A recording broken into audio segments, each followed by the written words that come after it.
Phew, vinegar made out of pineapple scrap. Let me show you how.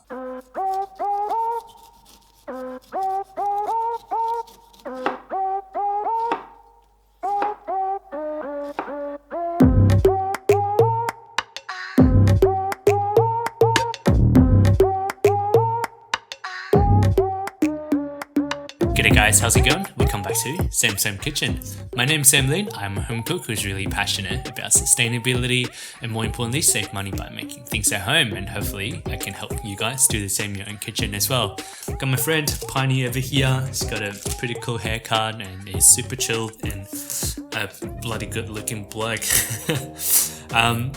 Picked up 2 of these pineapples. I was up in Sunny Coast. There's all these like little food stalls that people will sort of set up, and it's just kind of like a self-serve. This one plus another one, I think they were over 1 kilo each, and we picked it up for $5. So really good value, and it's really delicious. I just got one left over here. When I was cutting the other one up, there were a fair bit of flesh that I had to chop out of it just so I can trim it and cut it down to the actual flesh part. So which got me thinking, what can I do with the pineapple skin? And started doing research. There was some sort of video I saw on TikTok that people are able to make apple cider vinegar by just using apples. So I'm like, why can't I do the same with pineapple? So hence today's video, I'm going to give it a crack.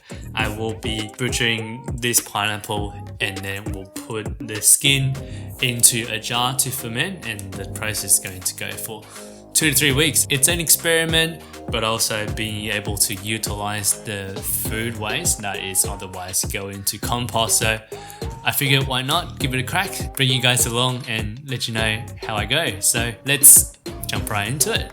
To make pineapple cider vinegar, we obviously can't do it without some good old pineapple. Depends on where you get your pineapple from. If you stole it from your neighbor's backyard, there might be some dirt on it, so make sure you give it a good rinsing. Next, we need some water to be the main liquid for our vinegar, alongside with some sugar. A lot of the recipes call for raw sugar, but I'm a cheapskate and I'm here to help you save money, so we're sticking with white sugar. Last but not the least, we're going to need a glass jar to store our ingredients while it's fermenting away. That's all we need. We'll put these aside and get started. First thing we want to do is to prep our water for fermentation. Depends on where you're located in the world. It is common to have chemicals like chlorine in tap water that can affect the making of vinegar. One way to get around it without having to buy bottled water is to let it sit overnight for the chlorine to evaporate. Load the jar with some tap water.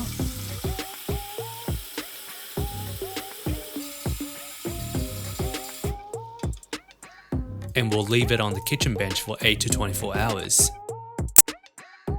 So it is the next day and our water is all prepped up. We'll empty our glass jar and put the water aside for now. Next, we'll move on to our pineapple. It is important to cut with a sharp knife to avoid knife slipping and injuring yourself. To prep our pineapple, I'll be showing a little bit about how I cut a pineapple, at the same time be putting the pineapple skin in the jar for our main event. First thing, we'll cut off the leafy part of the pineapple. As always, we'll be putting the inedible part away in compost. I keep my compost box in the fridge and empty it once every week or 2, which helps reduces my landfill waste significantly. These leafy part have no fruit flesh attached, so straight into the compost. I try to save as much of the fruit as possible. The sugar in the fruit is what feeds the process and turn out fruit into vinegar. To deskin our pineapple, stand it upright, and we want to cut the skin off by following the curvature. It is kind of inevitable to be cutting some flesh off while cutting pineapples, which is what inspired me in the first place for this recipe. The outer skin is tough and not edible, but there's so much fruit flesh that is still attached to it. After all the skin is chopped off, you can see how much fruit is attached to the skin. The sugar and fruit is what is going to help with our vinegar making process. We'll load all of them in a jar. Before we move on to the vinegar, we'll just quickly finish off our pineapple cutting. Cut it in half the long side. Trim the butt off and toss it in the jar too.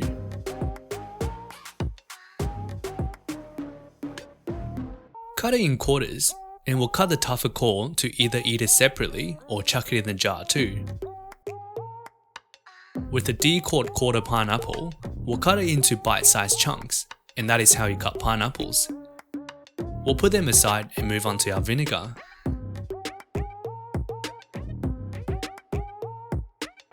Next step, we've got all of the pineapple skin in our jar.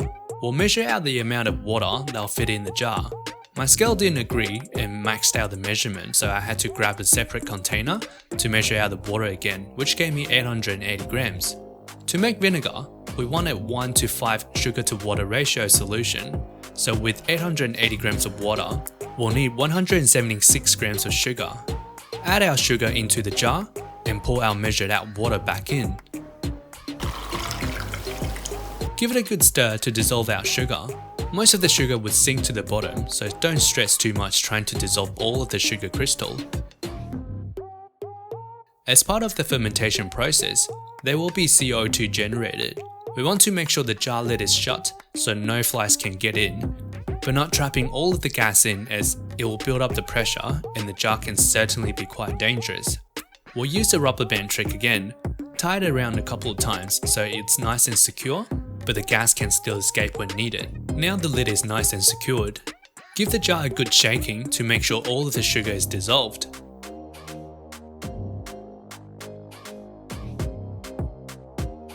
Once all done, we'll put our jar in the cupboard and let ferment for 3 to 4 weeks. As always, make sure to label your ferment to keep track of it. Throughout the fermentation, lots of activities can be observed in the jar. I love looking at the air bubbles and how they flow to the top. It's so mesmerizing. So it's been 3 weeks and I have been tasting the vinegar throughout the process. The best way to tell if it's ready is by tasting it. 1 week mark was very boozy and smelled like alcohol. Compared to now, it's still very pineapple-y, but definitely more on the acidic side as the bacteria has turned out sugar into alcohol and they become vinegar. Next thing to do is to drain the whole thing out. One thing I forgot to mention is that same as any other fermentation, to avoid molding, I make sure that the pineapple is fully submerged by placing a lid within the jar. We'll drain our vinegar through a sieve or a colander.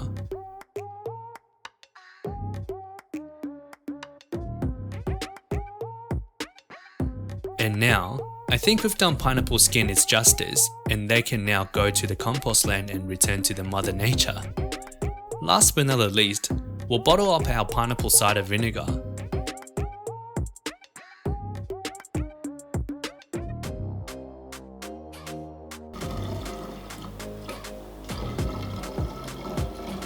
Make sure to label it as always so we know what and when. And that's our pineapple cider vinegar done. It can stay in the fridge for a very long time. The vinegar is super versatile. You can add it in salad, use it to poach eggs or whatever. You're the boss. With summer slowly approaching on the southern hemisphere, a chill cider vinegar drink can be quite relieving. To be able to taste it, I added some ice. About 40 grams of vinegar. And just top it up with cold water. You can also do some soda water to make it fizzy, if your heart desires. The cost breakdown is as below. The pineapple skin is pretty much free as it's just fruit scrap. 176 grams of sugar at 15 cents per 100 grams equals to 26.5 cents. The recipe gives us 700 ml of pineapple cider vinegar, which works out to be 37 cents per litre of vinegar. I'm really impressed. Alright, and there we have it. That's our pineapple cider vinegar done. It's so easy to make with literally just letting time do its thing, and by utilizing all of the pineapple skin with all the flesh that comes with it, the amount of sugar that we put in works out to be about 20 to 30 cents and literally gives us 700 grams of vinegar over here. It's so easy. This works out to be cheaper even comparing to the cheapest white vinegar that you can get from supermarket, and it's fermented, it's all natural ingredients, so I'm going to dig in and let you know how it tastes like.